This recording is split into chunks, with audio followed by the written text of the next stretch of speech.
So we are very much mindful of the fact that we oftentimes have to go to the courts to get relief for voters in the state.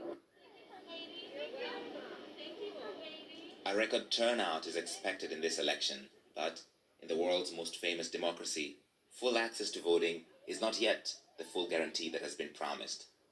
Larry McDowell, BBC News, Atlanta.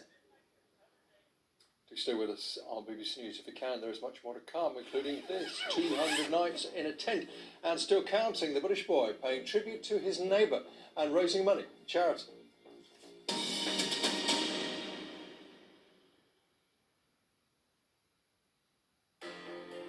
Parts of San Francisco least affected by the earthquake are returning to life. But in the Marina area, where most of the damage was done, they're more conscious than ever of how much has been destroyed. In the 19 years since he was last here, he's gone from being a little-known revolutionary to an experienced and successful diplomatic operator. It was a 20-pound bomb which exploded on the 5th floor of the Grand Hotel, ripping a hole in the front of the building. This government will not weaken. Democracy will prevail. It fills me with humility and gratitude to know that I have been chosen as the recipient of this foremost of earthly honor. This Catholic nation held its breath for the men they call the 33. And then bells tolled nationwide to announce the first rescue, and Chile let out an almighty roar.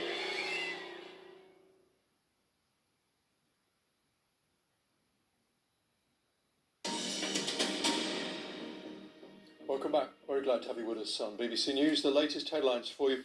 Police in Thailand have moved in to disperse pro-democracy protesters gathered around a government house in the capital, Bangkok. France and Germany have announced tough new restrictions, including curfews, to try to stop the spread of coronavirus.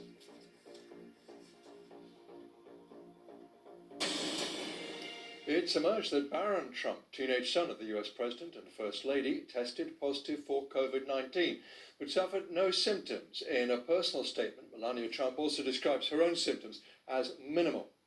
I spoke to Dr. Ashwin Vasan, epidemiologist and assistant professor at Columbia University's Mailman School of Public Health, and asked him what he makes of the announcement.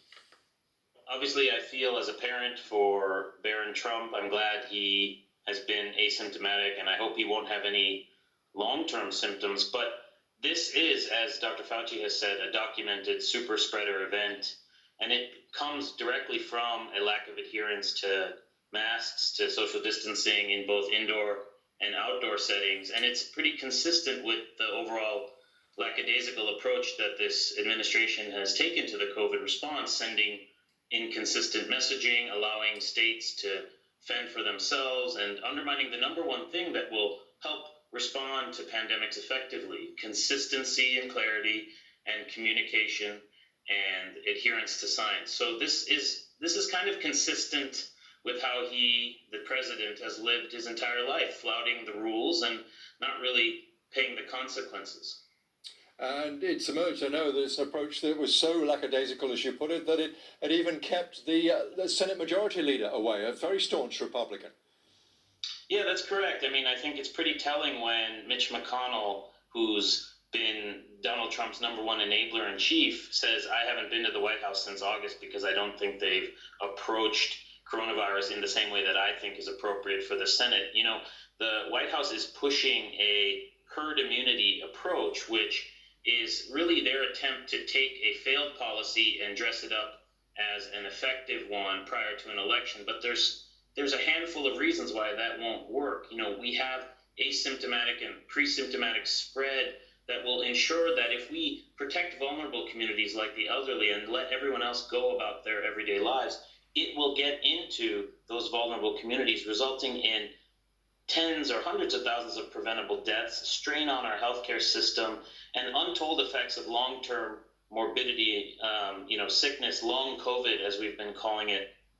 Because we don't know how long immunity would actually last after getting it, and we're seeing reports of reinfection, this would lead to cyclical epidemics over the next years. And we know that controlling epidemics doesn't work with just focusing our efforts on the vulnerable or just particular populations and not having population-wide strategies. So they're trying to dress this up as an effective and scientifically sound approach. They've even gathered a group of scientists to create a declaration, the Great Barrington Declaration, to support this strategy. But I think there's a consensus, and even written up in the Lancet today, the John Snow memo, signed by myself and tens of other scientists all around the world, saying we know the way out of this, and it's by controlling community spread. It's by population level measures like masking and social distancing and testing and isolation support.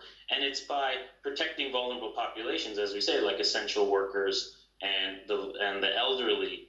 And there are countries, New Zealand, Japan, and others that have shown that this is a viable way to